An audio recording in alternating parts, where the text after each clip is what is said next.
வணக்கம். தற்போது பெரும்பாலான மக்கள் மாரடைப்பால் மரணத்தை தழுவுகின்றனர். மாரடைப்பு என்பது ஒருவருக்கு எப்பொழுது வரும் என்று சொல்ல முடியாது. ஆனால் மாரடைப்பு ஏற்பட்டால் அதை 60 நொடிகளில் குணப்படுத்த முடியும் என்று சொன்னால் நம்புவீர்களா? என்ன ஆச்சரியமாக உள்ளதா? ஆம், ஜான் கிறிஸ்டோபர் எனும் மூலிகை நிபுணர்தான் மாரடைப்பை 60 நொடிகளில் தடுக்கும் வழியை கண்டுபிடித்தவர். அதுவும் நம் வீட்டு சமையலறையில் உள்ள ஒரு பொருளை கொண்டு 1 நிமிடத்தில் மாரடைப்பை தடுக்கும் வழியை கண்டறிந்துள்ளார்.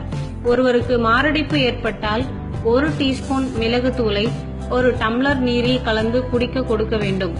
முக்கியமாக இந்த பானத்தை குடிக்க கொடுக்கும்போது அவர் சுய நினைவில் இருக்க வேண்டும். ஒருவேளை சுய நினைவை இழந்தவராயின் மிளகு எக்ஸ்ட்ராக்டை நோயாளியின் நாக்கின் அடியில் சில துளிகளை வைக்க வேண்டும். மிளகு தூள் இதய துடிப்பு மற்றும் உடல் முழுவதும் இரத்த ஓட்டத்தை ஊக்குவிக்கும். அது மட்டுமின்றி இது மாரடைப்பில் இருந்து விரைவில் குணமாக செய்யும்.